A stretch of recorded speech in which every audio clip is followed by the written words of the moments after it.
मैं एसीपी हूँ police headquarter में जी जो नया अपना पुलिस मुख्यालय बना है खराब जी जी। देश में। ये कवि का सफर जो आप हमने सुना है तो आपको बहुत लोगों ने सराहा हंसाया। एक पुलिस जो एक अलग ही छवि होती है पुलिस की, ये उसके बीच में कवि का होना एक मतलब कैसा मतलब है? नहीं ऐसा नहीं, इंसान तो इंसान ही होता है, तो खाली पुलिस में क्या खाकी वर्दी आ जाती है। हर एक कवि, हर एक जो भी कोई संवेदनशील इंसान है वही कवि है। ये अलग बात है कि वो लिखता नहीं है। कोई भी अगर कोई आदमी जिसको कविता समझ में आती है तो इसका मतलब वो कवि है। जिस दिन वो लिखना शुरू करेगा वो कवि भी बन जाएगा। तो बचपन से शौक था लिखने का, तो लिखते रहते थे। पुलिस के कार्यक्रम होते हैं उनमें भी अपने कविता सुना देते हैं। कभी इस तरह का मौका मिलता है। आज नईम हिंदुस्तानी ने बुलाया है यहाँ पर, तो काफ़ी बढ़िया मुशायरा रहा ऑल इंडिया मुशायरा के अंदर। अच्छा सर, हम देखते हैं जैसे कि लोग कवि है, बुद्धिजीवी, देश की धुरी है और हम सदा से संत महासंत तरह की चीज लगे, लेकिन हम ये हमारा जो समाज जो है वो इन चीजों में लगता है कहीं ना कहीं दूर होता जा रहा है, मतलब वो अलग होता जा रहा है। जो हमारी संस्कृति है, जो हमारा समाज है, और कवियों के कवि एक महान होते थे, कवि एक देश की दिशा बदलते थे, उनको जीने की राह दिखाते थे, लेकिन हमें लगता है कुछ लोग उनसे कुछ दूर होते जा रहे हैं। तो क्या कहेंगे उन लोगों को? हाँ नहीं, आप सही कह रहे हो। सबसे ज्यादा एक तो ये आजकल जो मोबाइल का जमाना आ गया, और मोबाइल के अंदर जो है सब कुछ अपना यूट्यूब, इंस्टाग्राम वगैरह छोटी छोटी रील देखते हैं, तो उसी के अंदर सब इतना बिजी रहते हैं कि वो जो है वो शॉर्टकट का जमाना आ गया। कोई इतनी देर बैठने की बजाय वो अपना जो है 15-20 सेकंड की अपना क्लिप देख लेते हैं, चुटकुले देख लेते हैं। तो आजकल इस चीज़ से जो है जड़ों से टूटते जा रहे हैं। तो इसकी इस तरह के मुशायरों के, कवि सम्मेलनों की बहुत ज़रूरत है। तो मैं आपके माध्यम से ये कहना चाहता हूँ जो आगे वो इस तरह के कार्यक्रम। आपने एक बात रखी, वो बहुत जो पुरानी अब से 40-50 साल पहले माँ बाप रिश्ते तय करते थे। एक संस्कृति होती है, एक सभ्यता होती है, और जो है आपने कहा कि 1-2 साल वो साथ में रहते हैं और 6 महीने में मतलब वो वकील को ढूंढते हैं।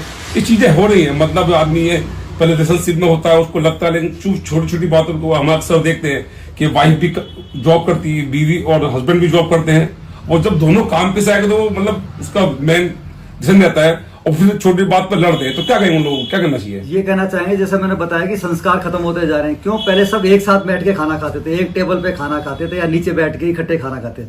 अब हर एक अब अपने कमरे में मोबाइल देखते देखते खाना खा रहे हैं, तो संस्कार कहाँ से आएंगे? तो वही चीजें आगे चलती जा रही है। पेशेंस खत्म हो गया है। पहले जो है वो एक दूसरे का वो सुनने की आदत होती थी, माता पिता का आदर होता था। अब तो माँ बाप को भी डांट देते हैं अगर मोबाइल बंद करने के लिए बोलते हैं तो संस्कार धीरे धीरे खत्म होते जा रहे हैं। तो दोबारा भी हर चीज़ का कहीं ना कहीं अंत होता है। तो मुझे पूरी आशा है कि दोबारा वो युग आएगा धीरे धीरे, जब इन चीज़ों से हटके दोबारा अपने संस्कारों की तरफ आएंगे। बल्कि मैं तो कह रहा हूँ जिस दिन पूरा परिवार एक साथ बैठ के खाना खाने लग जाएगा, उस टाइम के लिए भी थोड़ी देर मोबाइल अलग कर दिए, तो धीरे धीरे करके वो संस्कार आएंगे। लेकिन हमने कुछ तो जानते कि ऐसा हो गया सर, जैसा आप कह रहे हैं वो ठीक है कि मोबाइल जो है वो ऑक्सीजन का काम कर रहा है। अगर आपका मोबाइल 10 मिनट 15 मिनट आपसे दूर हो जाए तो वो आपको बुधार से लगता है हड़बड़ा गया। तो मतलब जैसे कि लोग बैठ के विचार करते थे, नुक्कड़ सभाएं होती थी, चारों लोग जो बुजुर्ग होते हुक्का बैठ के आप दूसरे की बात को पूछते थे। और जैसे आपने कहा, अभी मैं आपको सुन रहा था कि पहले गाँव में कोई व्यक्ति बाहर का भी आ गया तो उसको भी देख के खुश होता था, लेकिन यहाँ सगे संबंधी भी आ जाए तो सर ये दूरियां हो क्यों रही है? मतलब क्या रीजन क्या है? उसको सोल्यूशन तौर पे आप क्या देखते हैं?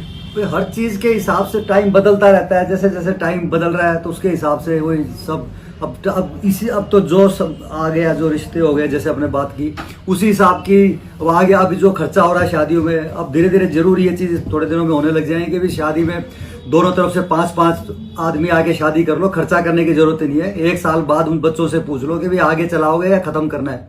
अगर उनके विचार मिल गए तब अपना आजकल चल रहे हो जो खर्चा करते हैं, रिसेप्शन करते हैं। जैसे अभी गोल्डी ने अपना बताया कि भी वो पैसे लेके करा था, वो तो खैर वो शादी की सालगिरह की बात कर रहे थे। तो अब आगे आगे फिर ये एग्रीमेंट में बात आ जाएगी। जैसे किराएदार को हम देते हैं 11 महीने का एग्रीमेंट होता है, अब शादियां भी धीरे धीरे आजम भाई एग्रीमेंट पे ही चलेगी कि भी अपना 11 महीने चल गई तो 11 महीना आगे एक्सटेंड कर लो एग्रीमेंट। सब ये खर्चा। अच्छा, जैसे हम जिस देश में हम रहते हैं, संस्कृति हमारी सूफी संतों का देश है। जैसे कि हमारी भगवान राम और सीता को देखते हैं, उन्होंने कहा एक त्याग को देखते हैं। कहीं ना कहीं लगता नहीं कि वो चीजें लोगों में रही, बात तो करते हैं लेकिन जो उनकी बात करें अंदरूनी वो चीजें नहीं है। जैसे हम राम सीता को मानते, लेकिन उनका जो त्याग था, वो जो भरत का त्याग था, जो पारिवारिक चीजें हम वो देखते हैं, वो कहीं ना कहीं एसीपी साहब लगता है कि लोगों में खत्म होती जा रही है। नहीं, अब भी बहुत संस्कार बचे हुए हैं, बहुत। अभी कभी आप कोई सांस्कृतिक कार्यक्रम देखो जहाँ पे कोई राम कथा हो रही है इस तरह का, तो पूरा पंडाल भरता है, सब इस तरह के लोग हैं, ऐसी बात नहीं है, लेकिन वो नजर में नहीं आते। हमारा ध्यान सिर्फ उन्हीं की तरफ जाता है कि भी जो इस अपनी जड़ों से दूर होते जा रहे हैं हर तरह का। और बाकी जो बच्चे जड़ों से दूर हो रहे हैं उनको अपनी कीमत भी चुकानी पड़ती है, किसी न किसी टाइम को उनको समझ में आ जाता है कि भी मैंने कहाँ गलती की है, और दोबारा उसको लाइन पे आना ही पड़ेगा अगर जीवन में अगर आगे चलना है। तो जड़ों से कटकर संस्कारों से दूर रह के आदमी ज्यादा दूर तक सफल हो नहीं पाएगा।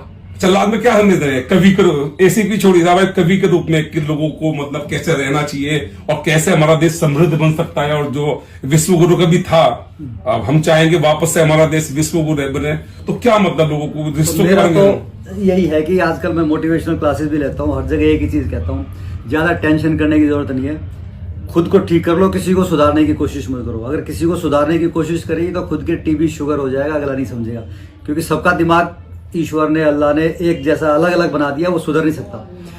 ऊपर वाले से अपना तार जोड़ के रखो, जिसको भी आप मानते हो उस पर अपना सुबह शाम उनको याद करो और अपना जो है जीवन व्यतीत करो, मुस्कुराते रहो, अपने आप आपको देख के सब ठीक हो जाएगा। अच्छा सर, देखते हैं कि पुलिस पे बहुत कभी कभी बहुत तरह को हम देखते हैं, मैं एक पत्रकार तो पुलिस का काम हो बहुत पैनिक वाला होता है, बहुत सेंसिटिव होता है, लेकिन कभी कभी कुछ चीजों पे देखते हैं कि आरोप लगता है, क्योंकि हम जैसे मैं किसी एसपी साहब कहते हैं कि हमारा रामबाण को जड़ी बूटी ने क्या ठाया, किसी को बंद कर दे, कभी ऐसा भी होता है केस जो है बहुत बिगड़ जाता है, पुलिस तो बहुत कोशिश करती है आरोपी पकड़ने के लिए, नहीं कभी कभी ऐसा होता है कि वो चीज देखो, मैं समझ गया आप क्या कहना चाह रहे हो। पांचों उंगलियां एक जैसी नहीं होती है, वो हर प्रोफेशन के अंदर आप जो टीचिंग की जो लाइन है ये तो बड़ी सबसे सोबर मानी जाती है, उसके अंदर भी कई केस ऐसे होते हैं कि वो बच्चों को इसलिए पीट रहा है क्योंकि उसने ट्यूशन नहीं किया। जब तक वो ट्यूशन नहीं करेगा, जब तक उसकी पिटाई करता रहेगा, जब वो घर बच्चे उसका माँ बाप उसका ट्यूशन लगवा देंगे तो उसे पुचकारने लग जाएगा। तो हर तरह के इंसान है, पुलिस के अंदर भी ऐसी ऐसी मिसालें जो कभी सामने आती नहीं, तो मतलब पूरा का पूरा मतलब अपना दिन रात एक करके अपना लगे हुए हैं, अपनी जेब से कई बार मतलब अंतिम संस्कार करवाते हैं, जिनको लेने वाला कोई नहीं आता। क्रिटिकल काम है, 24 घंटे ड्यूटी में हम समझते हैं बहुत। तो कई चीजें आती नहीं है सामने, कई बार इस तरह की चीजें आ जाती हैं, कोई रिश्वत वाली बात आ गई, तो हर तरह के इंसान हर जगह हैं, तो बाकी अच्छे इंसान हैं तभी ये दुनिया चल रही है। ठीक है, एक मिनट मैं बोलूंगा, चलो सब बोलिए। आपका नाम सर? आजम शेषवानी। आपका क्या शायर है, क्या मतलब मैं शायर भी हूँ, और मैं सबसे पहले तो तिरछी नज़र और आप तक के सभी नाजरीन को आजम शेषवानी का आदाब नमस्कार। और इस चैनल के माध्यम से आपने मुशायरा कवरेज किया, हमारे बीच बैठे हुए हैं राजेंद्र कलकल जी, एसीपी दिल्ली, और आपका जो है बहुत बड़ा योगदान है साहित्य सेवा में, अदब की दुनिया में, मोहब्बत और प्यार, गंगा जमनी तहजीब, जो हमारे देश और हमारे मुल्क की ज़रूरत है उसमें जो आप सहयोग कर रहे हैं। पहले तो आपने जो ब्रीफ लिया वो बहुत ही खूबसूरत ब्रीफ लिया आपने, कि ज़रूरत जो है वो बहुत ज़रूरी है कि हम जो है मुशायरों के ज़रिए, कवि सम्मेलन के जरिए, साहित्य सभाओं के जरिए और आपके जरिए, आपके नाज़रीन के जरिए मोहब्बत और प्यार की बात करें, और इस बात के माध्यम से ही देश को दिशा और संस्कार दिए जा सकते हैं। और मैं समझता हूं कि आपका भी बहुत बहुत धन्यवाद, स्वागत। तिरछी नजर और आप तक के सभी कोई शेर हो जाएगा आपका, कोई बेहतरीन सा शेर जो हो जाएगा, लगे कि लोगों को समझ में आए और वो उस पर लोग अमल करें। बिल्कुल समझ आ जाएगा। बहुत मोहब्बत प्यार भरा शेर है, राजेंद्र जी के सहयोग से ये शेर सृजित है और आपके सामने समक्ष प्रस्तुत है कि मंदिर में हो अल्लाह असंभव प्रक्रिया है, लेकिन मंदिर में हो अल्लाह, मस्जिद में भगवान चाहिए, गीता हो गुरुद्वारे में, गिरजे में कुरान चाहिए, देश की ये पहचान चाहिए, ऐसा हिंदुस्तान चाहिए। वाह वाह वाह, देश की ये पहचान चाहिए, ऐसा हिंदुस्तान चाहिए। और हिंदू मुस्लिम सिख ईसाई, हिंदू मुस्लिम सिख ईसाई कौम नहीं इंसान चाहिए, फैले जिससे प्यार वतन में दिल में वो अरमान चाहिए, देश की ये पहचान चाहिए, ऐसा हिंदुस्तान चाहिए। ये दो पंक्तियां, दो शेर मैंने आपको सुनाए, कविता लंबी हो जाए। सर एक चीज कि कवियों ने हमेशा, जो बुद्धिजीवी कवियों ने हमेशा देश को बदला है, और जब समाज भटका है तो कवियों ने, बुद्धिजीवी ने उसको राह दिखाई है। क्या लगता है जो आजकल के लोग हैं कि छोटी छोटी चीजों पे इस तरह अग्रेसिव हो जाते हैं और जो नैतिकता मानवता है उसको जो है वो तार तार कर रहे हैं। वो सोचिए कि आप धर्म से कोई भी हो सकते हैं, लेकिन स्वयं एक इंसान है और इंसान की एक नीति भी है, तो क्यों इंसान को छोड़ रहे हैं कि किसी का कत्ल कर दिया, किसी के साथ बर्बरता, ये तो कोई धर्म नहीं सिखाता है। बिल्कुल सही कह रहे हैं आप। कोई भी धर्म, कोई भी मजहब, कोई भी संप्रदाय, जाति, कोई भी जो है हमें बुरे संस्कार नहीं देता। और जहां तक सत्ता और प्रशासन का विषय है, उसे हमेशा साहित्यकारों ने सलाह दी है, साहित्यकारों ने संभाला है। दिनकर जी का वो चढ़ते हुए नेहरू जी को गिरते हुए संभाला। तो बहुत सारे ऐसे इंसिडेंट हैं। इस पर कोई शेर था? बिल्कुल बिल्कुल बिल्कुल बिल्कुल सभी के लिए ये शेर है कि देखिए, सदाकत है अभी जिंदा, सदाकत है अभी जिंदा। ईमान से मुराद धर्म से ना ले, ईमान का मतलब यकीन है कि सदाकत है अभी जिंदा, अभी ईमान बाकी है। मोहब्बत का मेरे घर में अभी सामान बाकी है। सभी हिंदू नहीं होते, सभी मुस्लिम नहीं होते। अदब की महफिलों में आज भी इंसान बाकी है। अदब की महफिलों में आज भी इंसान बाकी है। और एक बार आप सभी नाजरीन से मेरी दरखास्त है कि इस चैनल को खूब वायरल करें, खूब सब्सक्राइब करें, क्योंकि ये भी सेवा कर रहे हैं, ये भी देश सेवा है। देश को अच्छे माध्यमों की आवश्यकता है और अच्छे संदेशों की आवश्यकता है। तो मैं साहब की तरफ से और अपनी तरफ से और आपकी तरफ से सभी को बधाई और शुभकामनाएं देना चाहता हूं। हम लोग मिलजुल के त्योहार मनाएं, मिलजुल के प्यार बढ़ाएं। जय हिंद, जय भारत।